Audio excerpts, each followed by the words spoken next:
Assalamualaikum everyone! Today is nagugutom na kami, naghintay lang kami ng aming niluto. Ang aming niluto ay pinaksyo. Paksyoin kita dyan. Kasama kong aking kasama. Gutom na yan, pero inaantok na rin. Guys, gutom na kami sobra. Alam mo yung naantok ka pero mamaya-maya, dyan naman yung bomba. Alam nyo guys, bumaba kami is 10:30 na? Hindi, 10:32. 10:32 na guys, bumaba kami. Alam mo yung patawad yung 2 minutes eh. Yung 2 minutes na itakuwarin ay may patawad. Pagod kami guys kasi galing kami sa malayong lugar. Grabe mga ano, ito yung pinaka-late natin uwi.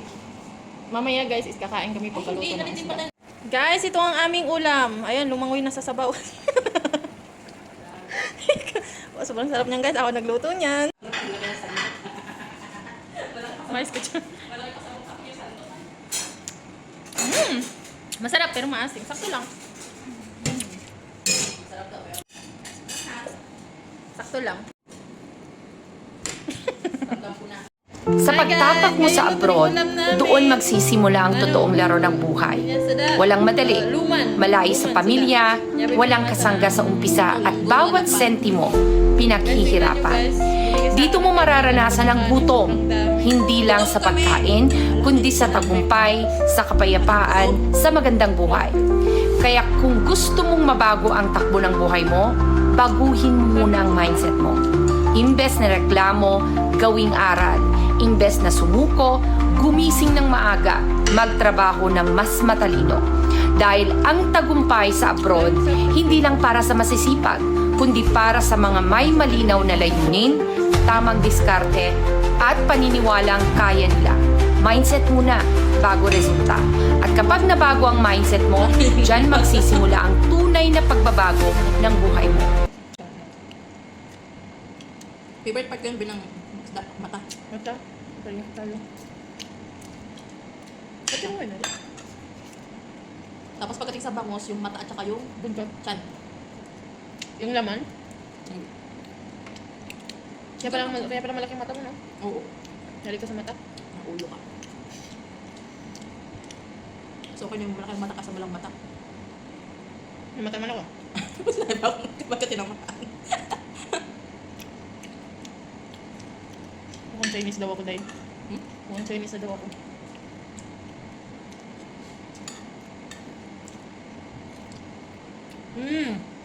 Sarap.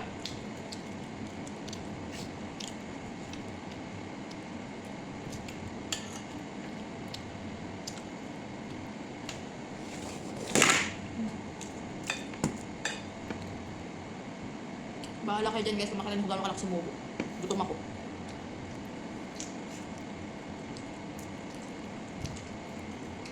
11 PM na tayo kumain. 11 PM.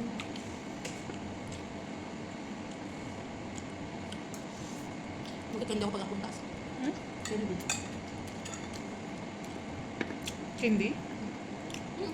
Ang binigay mo?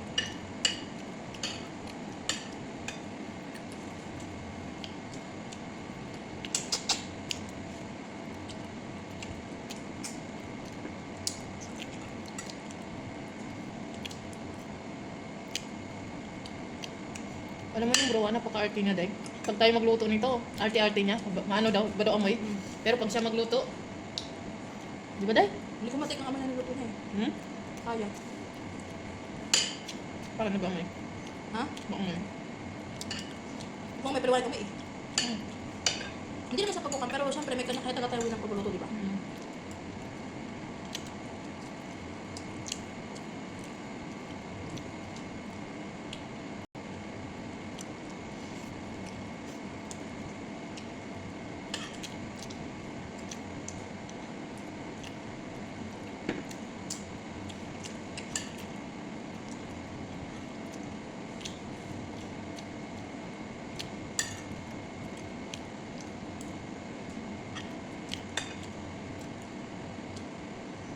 mga puro babae man dun.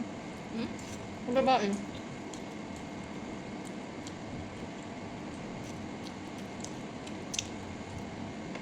Pero nandun yung sila ate, yung kausog. Kita mo? Sinong nakita mo? Yung banda, yung nani ni Lumabas? Nada. Lumabas? Lumabas? Bago lagi. Susunod si Nada.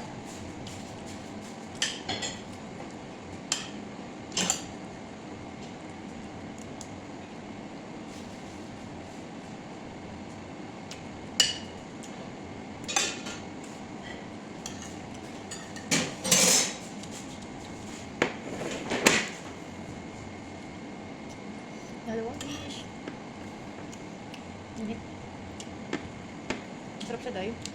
Sure ka?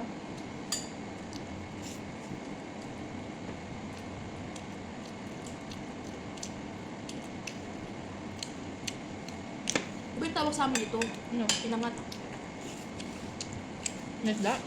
Yung sa amin yung paksiw, suka lang. Maluya. Di ba nagluto akong paksiw? Di ba suka lang? Ah, pinangat to. Sukat tsaka mantika. Lutong ano yun eh. Lutong Bicol. Bisaya. Bicol. Ay, oo. Kami kasi lutong maganda lang.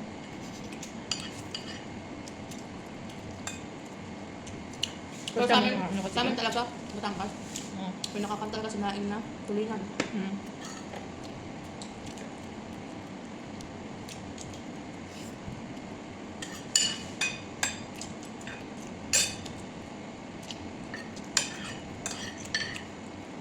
Hindi kaya tawilis.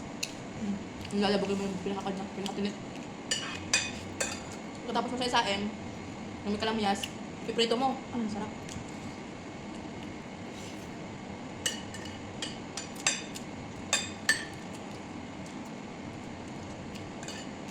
Ikaw ba, anong unang natutunan mo lutuin? Ako? Yung kauna-unahan. Kanin? Ako hindi. Ano? Ginasang papaya namin sardinas. Ako nakikita ko lang mga. Hanggang sa natuto ako. Pero sa totoo lang ba yun? Pangarap ko talaga maging chef. Nung wala yung nanay ko, nang alam ako ng kusina, nag-isa ako ng sardinas at papaya. Ang sarap din yun, ah. Diyos nga.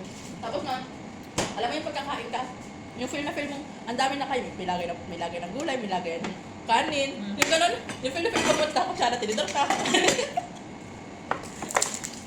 May ganun ako memory ng bata ako. Tapos nang pagwala yung nanay ko, muna pa yung mantika. Guys, tapos na kami kumain. Muna pa yung mantika, anan be? Bye! Yung, alam mo